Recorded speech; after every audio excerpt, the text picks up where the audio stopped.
Let's get to our 5 headlines.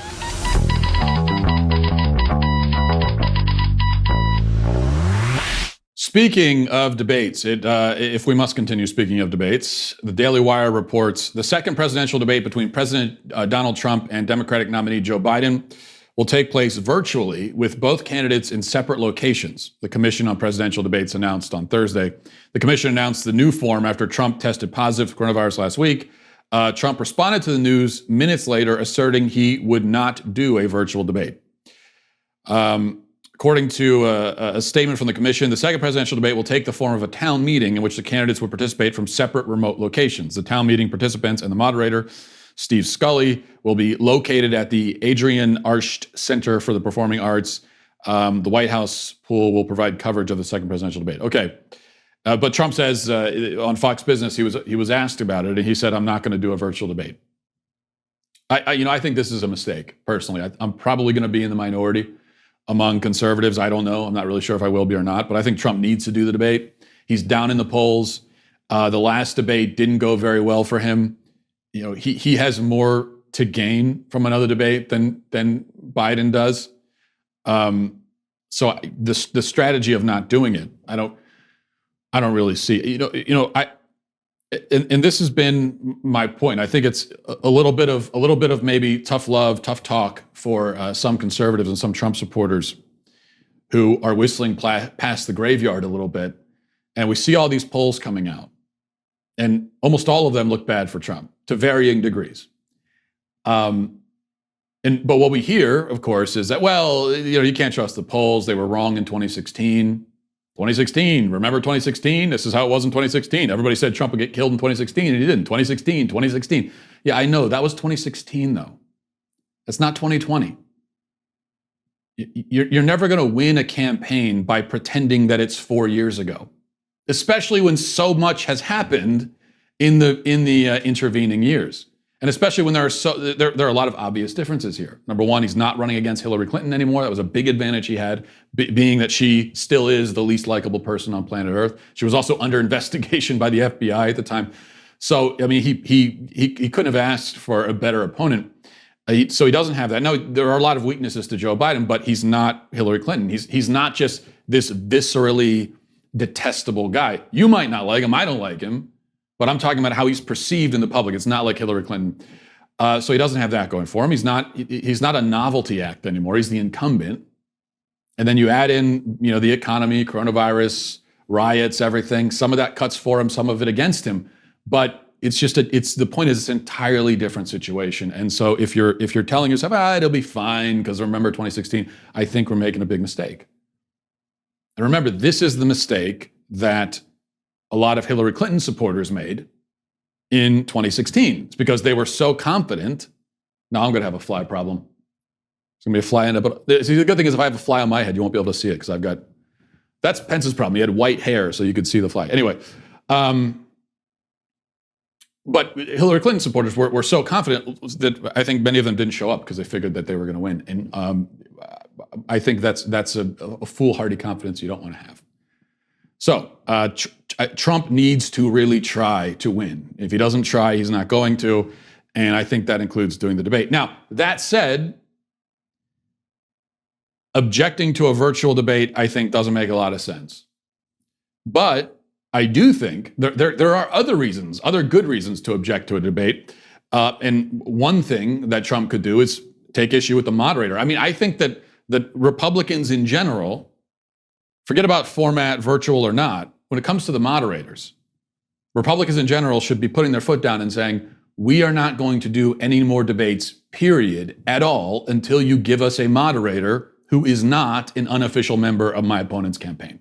It is not an unreasonable demand. The moderator last night, I thought, was even worse than Chris Wells. So it's an absolute embarrassment. A lot of examples of bias. The most biased thing we got, though, from the moderator last night was when she was talking about the Breonna Taylor case. I don't know if you picked up on this. She referred to the police officers breaking into Breonna Taylor's apartment.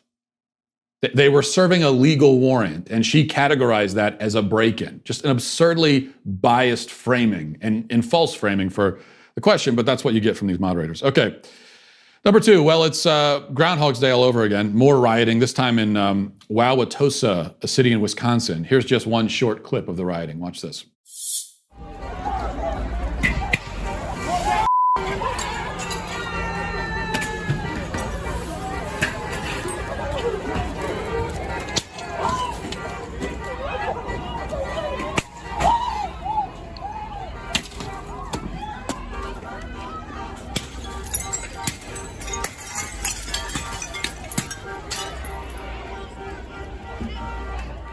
The reason for the riot is the DA's decision not to charge the officer with a crime in the shooting of Alvin Cole. Cole, 17-year-old black male, was shot by Officer Joseph Mensah at a shopping mall.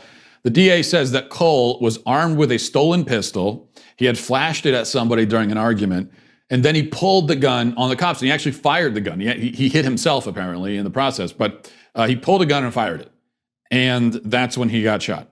The officer who shot him, by the way, is black. Okay, he's a black man. But this somehow, a black police officer shooting an armed person who pulled a gun on him, that somehow is racist police brutality. A black police officer shooting a guy who points a gun at him is racist police brutality. Well, sure, why not? Because none of these words have any meaning anymore. They have just no meaning. You can use them however you like. The words like racist, police brutality, they should have meaning. In reality, they have meaning, but the way they're used, there's no meaning. You just throw them out. Doesn't matter if it applies or not. I'll have more to say about this case probably tomorrow, so we'll get back to it. Number three from Reuters says Netflix Incorporated is facing a criminal charge in a Texas county for promoting lewd visuals of a child in the French film Cuties, according to a statement from Tyler County's district attorney. The document filed on September 23rd said Netflix promoted material in the film that depicts lewd exhibition of the public of the pubic area of a clothed or partially clothed child who was younger than 18 years of age, which appeals to the prurient interest in sex. Netflix said in a statement that Cuties is a social commentary against the sexualization of young children. This charge is without merit, and we stand by the film. So this is the government enforcing basic standards of decency. I'm all for it. I love it. I think it's a great thing. I'm glad the government's doing it. I wish more local governments would do this.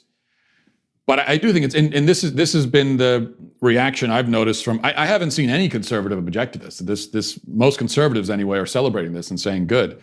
The interesting thing though is I can remember about a year ago when we were talking about laws related to pornography, some of us were making the case that the government should enforce basic standards of decency, especially to protect children. And a whole lot of conservatives had a big problem with that. If there's been a change in heart, that's great. Maybe we're starting to realize that, yeah, protecting children, that sort of thing, that the government does have a role there. All right, number four, big news here, if I can find it. Oh, here's the big news. Apple is turning the mask emoji frown upside down in an upcoming update to the iOS. This according to CNN. The mask emoji has typically been used to represent someone who is in the medical field or is sick. However, with masks becoming more ubiquitous due to the pandemic, Apple is changing the emoji's look in the upcoming, why am I even reading this? Anyway, they've got more mask emojis coming. Okay, that's all.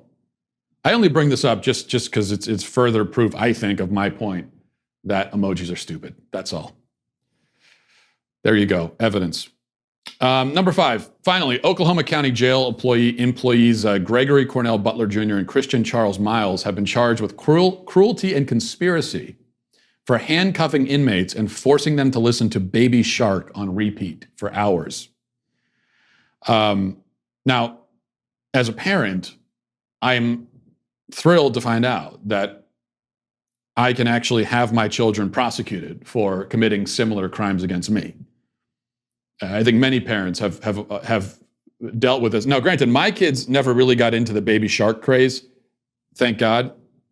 For me, it's been the book, We're Going on a Bear Hunt.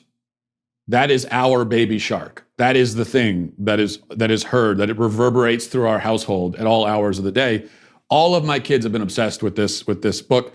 They like to have the book read to them. They like to watch videos of other people reading the book. They like to listen to musical renditions of We're Going on a Bear Hunt. It is torturous. It has ruined my life. We're going on a bear hunt. We're gonna catch a big one. What a beautiful day. We're not scared.